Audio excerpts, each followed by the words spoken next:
Guys hello हामी यता दोलखा जिल्लाको हेमेश्वरी महादेवको मन्दिरमा घुम्न आएको छौँ। यताबाट हो झर्ने बाटो हो। घुम्न आएको छु। ओ स्वर्ग छ स्वर्ग। पहाडको भित्र एकदम पहाडको पुरा उसमा जङ्गलमा महादेव बस्नु भएको छ है। कस्तो राम्रो छ त्यो भएर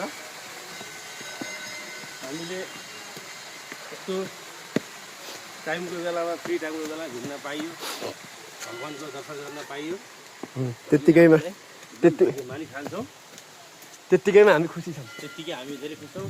हेर्नु पहाडहरू देखाइदेऊ भाइ। ओह माई गॉड, पहाडहरू जङ्गलहरू देखाइदेऊ। भगवान कहाँ हुनुहुन्छ? भगवान हेर्नु, भगवान गुफा त्यहाँ छ, मन्दिर। ओह माई गॉड, पहाडको मुनि पनि भगवान बस्नु भएको छ यस्तो पहाडमा। यहाँ बनाउन भिडियो गर।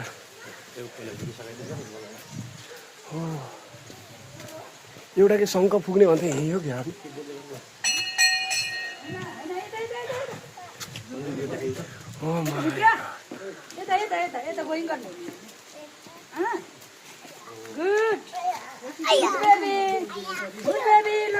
भगवान